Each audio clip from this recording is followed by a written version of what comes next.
I can't believe this. How could you do this to me? On our wedding day. She had white flowers in her hair. Her dress had been steamed and pressed the night before, hanging on the back of a hotel room door like a quiet promise to herself. The morning light was soft. Her bridesmaids were laughing.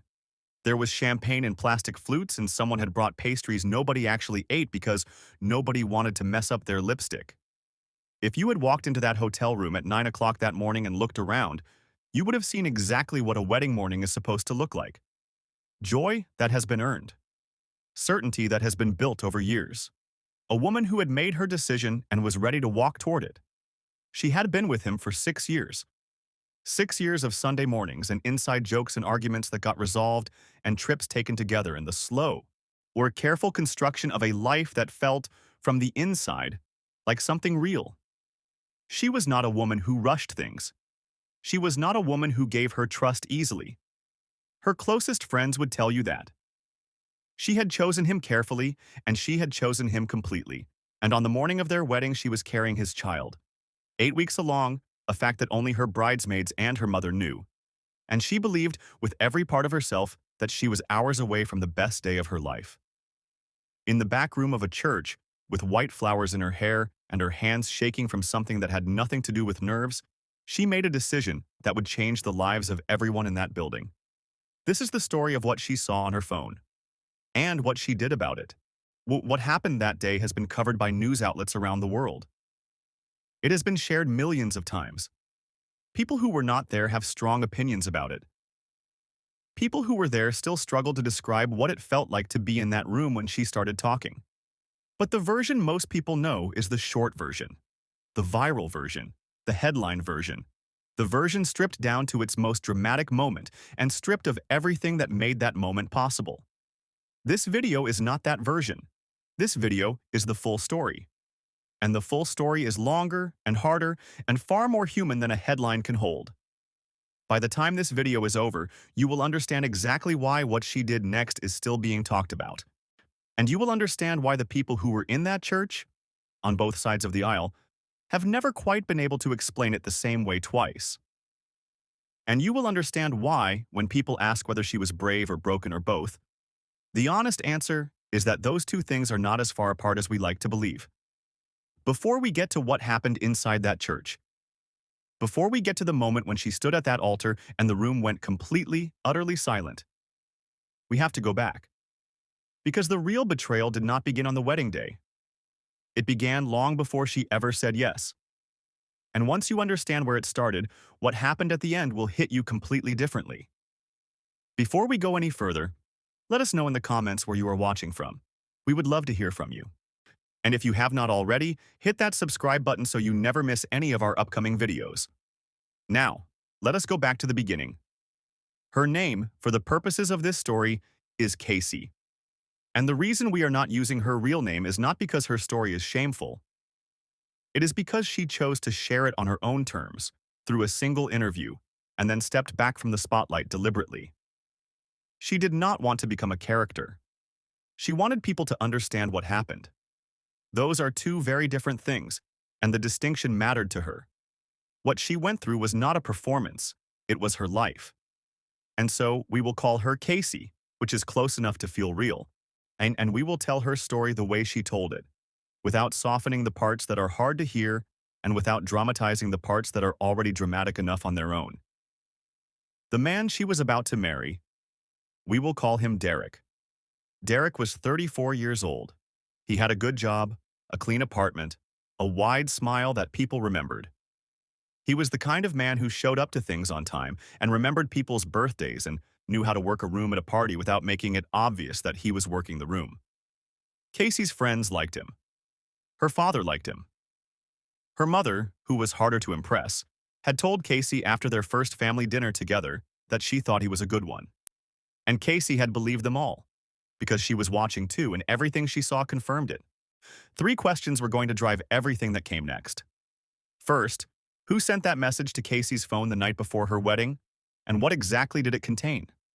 Second, how long had Derek been living this other life, and how close had he come to getting away with it completely? And third, What did Casey decide to do in the hours between reading that message and walking down that aisle? Because here is what matters most, and what most versions of this story gloss over entirely. Casey did not react. She did not panic. She did not call Derek and scream at him or cancel the wedding in a tearful phone call at midnight. She did something far more deliberate than any of that. And understanding why she made that choice, understanding the specific kind of strength it required, is really what this story is about. And to understand Casey, you have to understand where she came from. She did not grow up in a family where things were easy or where love was something you could take for granted. Her parents had a complicated marriage, functional from the outside, tense from the inside, the kind of household where children learn early to read the temperature of a room before they walk into it. Her father was a hard worker who loved his family but struggled to say so out loud. Her mother was the emotional center of the house, the person who held everything together through sheer force of will and a refusal to let things fall apart in front of the children. Casey was the oldest of three. She learned responsibility early and she wore it naturally, the way some people wear authority. Not because they sought it, but because it simply fit. She was smart in the kind of way that does not always announce itself. Not the loudest person in a class, not the one with her hand raised first, but the one whose paper the teacher photocopied as an example. She had studied communications in college and spent her 20s working in marketing for a mid-sized company in her home state, building a career steadily and without drama. She bought her own apartment at 28. She drove a car she had saved for. She had a small but tight circle of friends, the kind of women who show up when things go wrong and do not need to be asked twice. By the time she met Derek, she was 31 years old and she had built a life that she was genuinely proud of. Not a spectacular life, a solid one. The kind that takes more work than people realize. She met Derek at a work conference. Well, not her company. A mutual industry event where they ended up at the same table during a networking lunch that both of them had been dreading. They talked for 4 hours. She missed 2 afternoon sessions. He missed 3. By the time the event ended, he had her number and a look on his face that her best friend Rachel, who had watched the whole thing from across the room, would describe later as a man who could not believe his luck. They had their first real date 2 weeks later. Within 6 months, they were spending most nights together. Within a year, she had quietly started thinking about the future in a way that included him, not urgently, not desperately, but as a natural extension of something that felt right.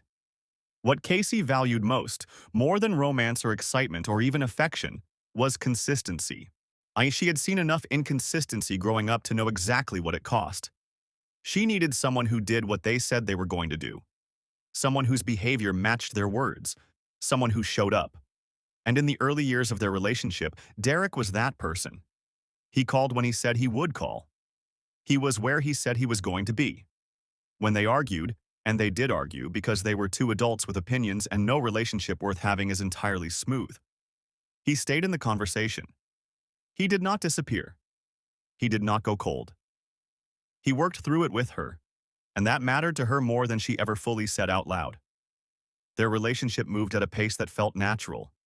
There was no pressure, no ultimatum, no moment where one of them pushed harder than the other was ready for. When he proposed, it was on a Sunday afternoon in the apartment they had started to share. Not a grand gesture, not a restaurant with a string quartet, just the two of them on a quiet afternoon with coffee going cold on the counter.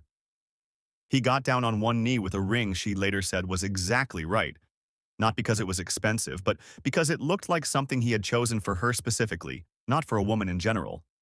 She said yes immediately. She did not need to think about it. That, she would say later, was the detail that haunted her most. How certain she had felt. How completely and entirely certain. The pregnancy had not been planned, but it had not been unwelcome. She found out 7 weeks before the wedding, close enough to the date that they agreed to keep it quiet until after. Not because they were ashamed, but because they both wanted the wedding to be its own moment, uncomplicated by news that would inevitably shift all attention and conversation. She told Rachel, she told her mother, she told no one else.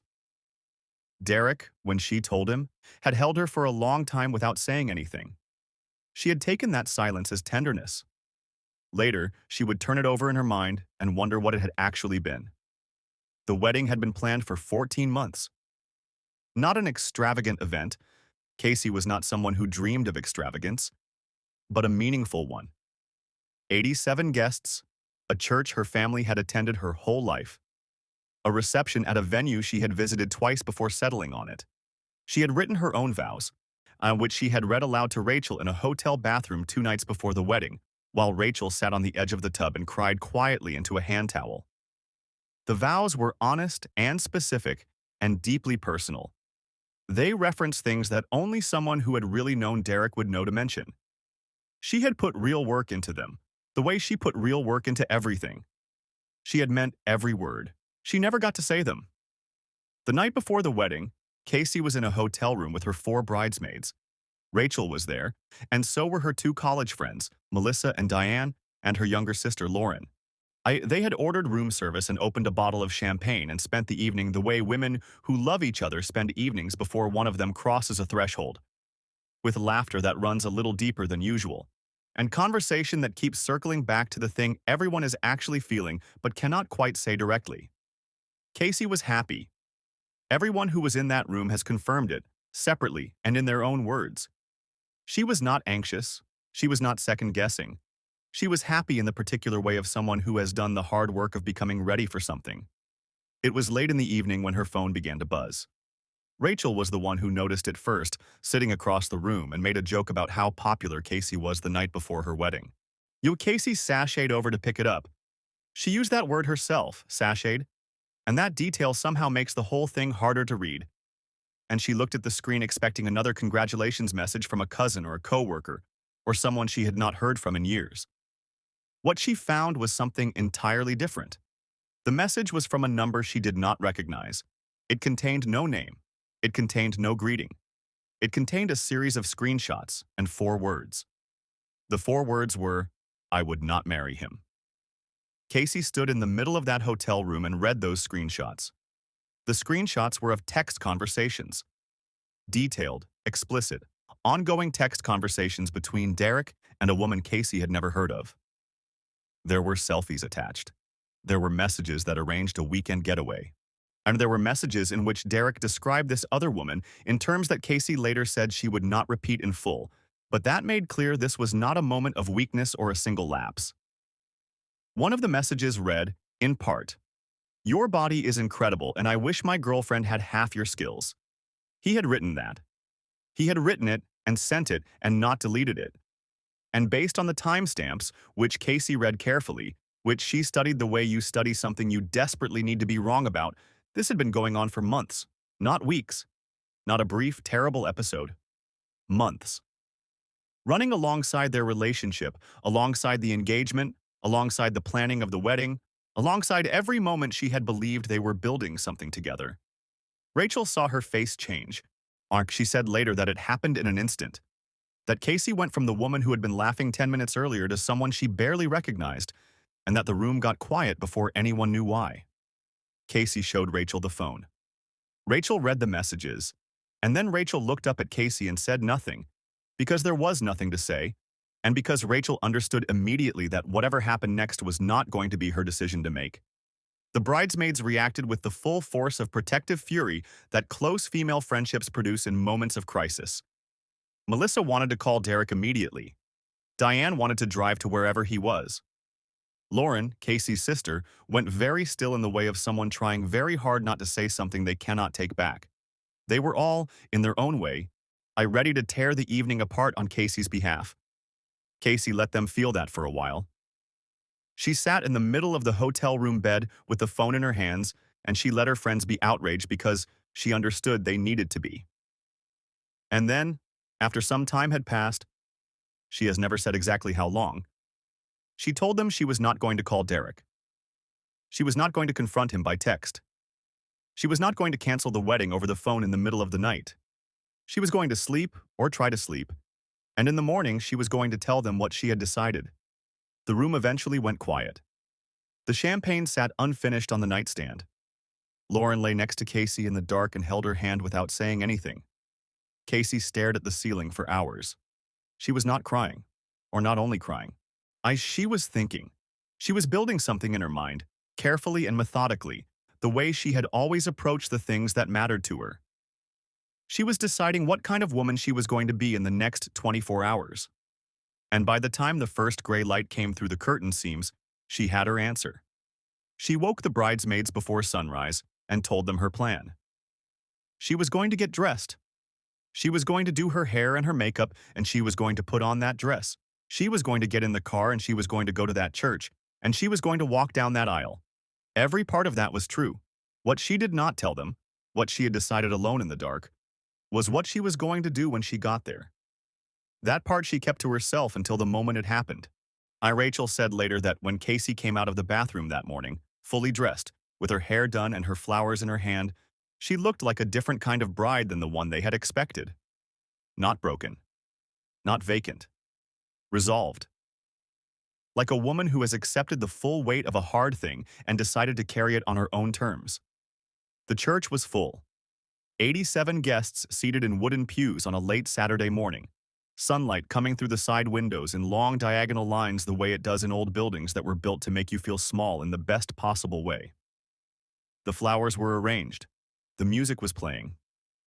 Derek was at the altar with his best man beside him. He was wearing the suit they had picked out together on a Thursday afternoon 4 months earlier. I'm at a shop downtown where the tailor had taken his measurements, and he had stood in front of the mirror and asked Casey if she approved. She had told him he looked exactly right. He had smiled in the way of a man who has been told what he needed to hear. He did not know, standing at that altar, what was about to happen. Nobody in that room did. The guests were in the ordinary state of wedding guests right before a ceremony begins. That particular mix of sentiment and small talk and the awareness that something is about to happen that will be worth remembering. Some of them had come from out of state. Some of them had not seen Casey in years. All of them had dressed carefully and traveled to be there and were waiting, with genuine warmth, for the doors to open. The doors opened. The music shifted to the processional. The bridesmaids came first, and the guests turned in their seats the way guests do, and everything proceeded exactly as it was supposed to proceed. And then Casey appeared at the back of the church on her father's arm, and the room did what rooms do when a bride appears. It pulled in a breath. She looked, by every account, absolutely composed. Poised. Her face was calm. Her chin was up. She walked the way women walk when they have decided something.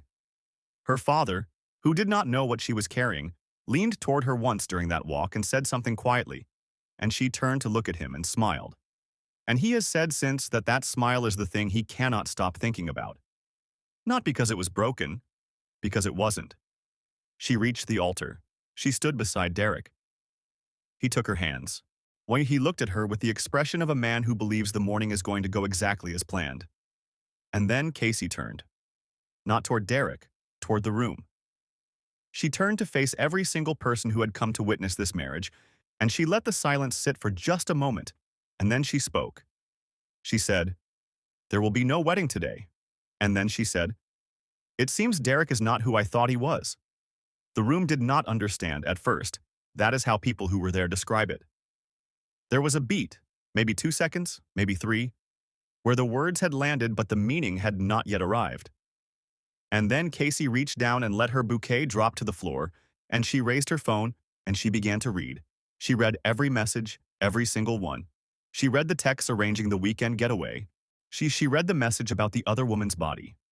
She read the message in which her fiancé had described how much he missed someone who was not her, in terms that left no room for interpretation. She read them in the same calm, clear voice she had used to announce that there would be no wedding, and with each message, as she had said herself, more color left Derek's face. He did not speak. He did not attempt to interrupt. He did not reach for her or try to explain. He stood at the altar of a church full of people who loved him, and he had nothing to say. His best man was the first to move. He touched Derek's arm and said something that no one close enough to hear has ever repeated publicly. And then Derek walked. Not ran. Walked quickly with his best man behind him. Or past the front pew where his mother was sitting with her hand pressed flat against her chest. Past his father who had stood halfway up from his seat before sitting back down, and out through a side door that swung shut behind them with a sound that a few guests later said felt like punctuation. Casey watched him go. And then she turned back to the room. And what she said next is the part of this story that people remember differently depending on who they were and where they were sitting. But the substance of it has been reported consistently across multiple accounts, and it went something like this.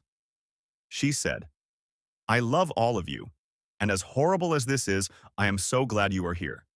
There will not be a wedding reception today, but there will be a celebration of honesty and of finding real love, and of following your heart even when it costs you everything." And then she thanked them for coming, and she picked up her bouquet from the floor, and she walked back up that aisle the same way she had walked down it, with her chin up and her pace steady. And she went back through the door she had entered 20 minutes earlier as a woman about to be married, and she walked out the other side as something else entirely. Something harder to name but larger. The guests stayed. That is the first thing worth noting about what happened after Casey walked out. 87 people had come to that church for a wedding that had just publicly and dramatically not happened, and the overwhelming majority of them stayed in their seats for a long time after she left. Some of them were processing. Some of them were comforting Derek's family, who remained in the front pew, looking as if the floor had dropped out from under them. Some of them were holding each other in the way people hold each other when they have just witnessed something that has not yet fully resolved into meaning. And a number of them, more than you might expect, made their way eventually to the reception venue, which was still set up, still catered, still holding the shape of a celebration that now needed to become something different. Casey had said there would be a celebration of honesty. The people who loved her took her at her word and showed up to hold it. Derek did not go to the reception. His best man did not go. A handful of his college friends left with him. What he did in the hours immediately after walking out of that church and where he went is not something that has been fully reported, and Casey has not discussed it in her account of events. What is known is that he did not contact her that day. Not by call, not by message. The first time she heard from him after he walked out of the church was later, much later, and what that conversation contained she has kept private. The silence in those first hours, she said, told her everything she needed to know about how fully he had understood what he had done. Casey spent the hours after the church surrounded by the women who had been in that hotel room the night before. Rachel and Lauren and Melissa and Diane. They were with her when the initial adrenaline began to lift and the grief started to take its place. Because grief is exactly what it was, and Casey has been clear about that. She was not purely righteous in those hours. She was not floating on vindication. She was in pain. 6 years of her life had been built on a foundation that had just turned out to be something other than what she believed it was, and she was 8 weeks pregnant, and the man she had chosen to build her future with had not had one word to say for himself at the altar of a church full of people who trusted him. That is not a relief. That is a loss, and Casey felt it as one. Over the days that followed, the story moved through their social circle at the speed that stories move when they contain everything. Drama, betrayal, a pregnancy, a scene in a church that anyone who witnessed it would need to describe to someone. People who had been there told people who had not been there. Text threads that had started with wedding updates pivoted to something else entirely. Friends of Derek's who had heard only his version of events called people who knew Casey to verify what they were hearing. The story was true. Every part of it. And once people understood that, the responses broke along the lines that responses always break when something like this comes out in public. Some people were furious on Casey's behalf. Some people thought she should have handled it differently. And a small number of people, in the particular way of people who cannot stand to see a man humiliated regardless of what he has done, thought the whole thing had gone too far. Casey was aware of that last group. She addressed it briefly in her account. She said she understood that some people found the public nature of her response uncomfortable. She said she had spent the night before making peace with that. She had not done what she did for those people. She had done it because she had spent 6 years telling the truth to someone who had not told it back, and she had decided that the only thing she could control on that particular morning was whether she walked into her own future with her eyes open or with one more lie in her mouth. She chose open eyes. She chose the truth. And she chose to say it out loud in front of everyone who had come to witness her life. The news of her pregnancy became public in the weeks that followed. It was not the way she had imagined announcing it. Very few things about those weeks were the way she had imagined them. She has spoken about the dissonance of planning for a baby while simultaneously unwinding a life that had been planned around a man who was no longer in it. Not in the way he had been anyway. But the apartment situation, the finances, the name she had planned to change and now would not. The nursery colors she had quietly started considering and now had to reconsider in the context of a future she was building alone. These are not dramatic things in the way that a church scene is dramatic. They are the daily work of surviving a betrayal, and they are, in many ways, harder. What happened between Casey and the other woman, the woman whose screenshots had arrived on Casey's phone the night before the wedding, is something Casey has addressed only partially. She has confirmed that she did eventually reach out, and that the conversation they had was not what she expected. The other woman had not known Casey was pregnant. She had found out about the wedding only recently, and had spent some time deciding what to do with that information before she made the choice to send those screenshots. Casey has said she does not view that woman as an enemy. She views her as someone who was also lied to, also managed, also treated as a variable in someone else's equation. Whether that framing brought her comfort or simply accuracy, she has not said. But she said it, and she clearly meant it, and it says something about the kind of person Casey is. Here is what the viral version of this story does not tell you. The version that spread through social media, the version that became a headline and a TikTok summary and a segment on a morning talk show, focused on the moment at the altar, because the moment at the altar was extraordinary, but it started the clock at the wrong place. It began with the hotel room the night before and ended with Casey walking out of the church, and it treated everything in between as a single arc of righteous action. What it left out was the longer story. The story of what Casey had actually been noticing for months before that hotel room, and what she had done with what she noticed, and what it cost a person to talk themselves out of what they already know. Casey has said, in the account she gave, that the screenshots confirmed something she had been working hard not to believe for longer than she was comfortable admitting. There had been small things. A phone left face down in a room she had just entered. A weekend trip for work that was slightly longer than it needed to be, and produced unusually few details when she asked about it. A name mentioned once. Just once. Casually. That had a texture to it she could not quite explain, the way you can sometimes hear in how a person says a name, whether that name matters to them. She had filed these things in the part of herself reserved for things she had decided to trust her way through. She had made a choice, consciously, to believe in what she had built. That is not stupidity, that is love. But it is also, she has acknowledged, a choice with consequences.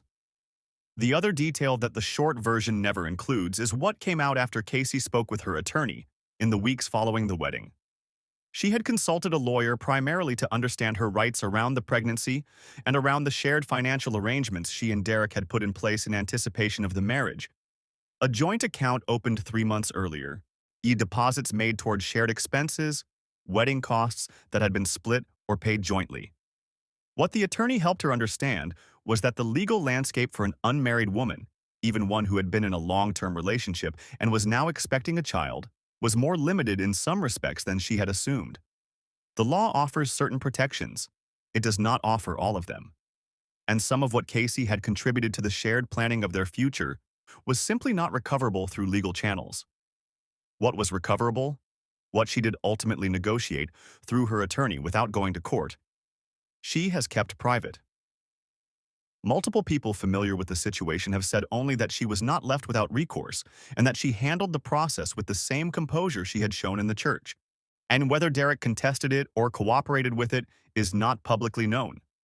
What is known is that by the time her son was born, a boy, which she found out 4 months after the wedding that was not, the financial and logistical pieces of her life were settled in a way that allowed her to move forward.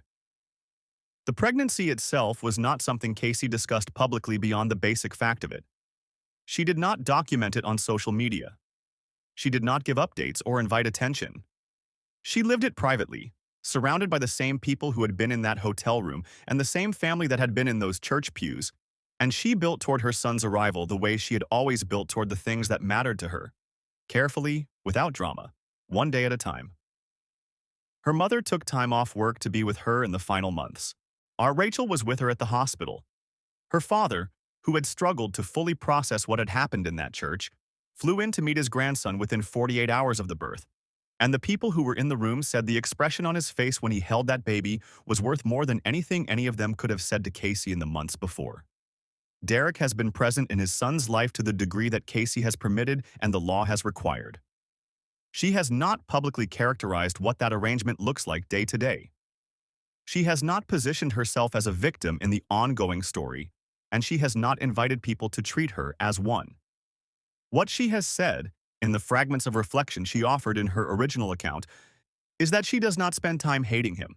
So not because what he did was forgivable in the uncomplicated sense of that word, but because hating someone requires continuing to give them a significant portion of your attention. And Casey decided, sometime in those early weeks of grief and rebuilding, that her attention was worth more than that. Her son was born on a Thursday morning in early spring.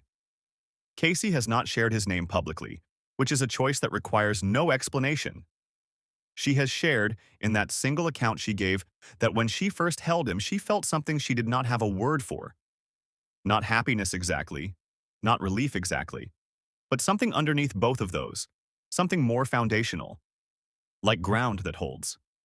She had spent the previous months doing the kind of interior work that follows a large loss, not performing it, not narrating it on social media, not converting it into content the way our current moment tends to encourage, just doing it, privately, with the people who had earned that access and nobody else. She went back to work when her son was 4 months old. She negotiated a flexible arrangement that her company, which had been quietly supportive through the preceding months, agreed to without difficulty.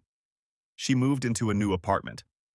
Not the one she had given up in anticipation of the marriage, not Derek's, but a new one she had chosen and signed for herself, in a neighborhood she liked, closer to Rachel than she had been before. She put her son's room together piece by piece over a weekend with Lauren and Diane. And when it was done, she stood in the doorway of that room for a long time and felt something that the people who knew her best described, when they spoke about her in the year that followed, as settled. Not healed, necessarily. Settled. There is a difference, and Casey would be the first to insist on it.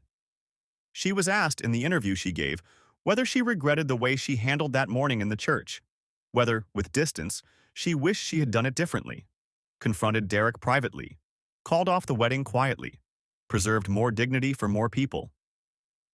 She thought about the question carefully before answering, and then she said that she did not. Not because she had enjoyed any part of it, and not because she had wanted to humiliate anyone for its own sake, but because she had spent 6 years in a relationship where only one of them was telling the truth, and she had decided, in that hotel room in the dark, that she was done participating in a version of events that required her to keep her knowledge quiet for someone else's comfort. She had done nothing wrong. The shame in that room belonged to one person, and it was not her. Walking out quietly would have asked her to carry some of it. She refused. And standing at that altar and speaking clearly was the way she refused. She also said something that has stayed with people who have read her account. She said the hardest part was not the wedding day. The wedding day, she said, was in some ways the easiest part. Because by the time she reached it, she knew what was true. And she knew what she was going to do, and all she had to do was do it. The hardest part was the weeks before. The nights when the phone was face down and something in her chest tightened, and she talked herself out of what her instincts were telling her because she wanted to believe in what she had chosen. The hardest part was the work of convincing herself that the love was real when something quieter and more honest in her was beginning to doubt it. That is where the real cost lived. Not in the church. In the months before, in the accumulated small decisions to trust when trust was no longer warranted. She said one more thing that is worth repeating. She said that when she looked back at all of it, the relationship, the engagement, the wedding that became something else entirely, the year of rebuilding that followed, what she felt most consistently was not anger and not grief, even though she had felt both of those fully and without apology. What she felt most consistently was clear. She knew who she was. She knew what she had done and why she had done it. She knew what she was worth, and she had refused, on the morning it mattered most, to pretend otherwise. That clarity, she said, was something nobody could take from her. And it turned out to be more than enough to build on.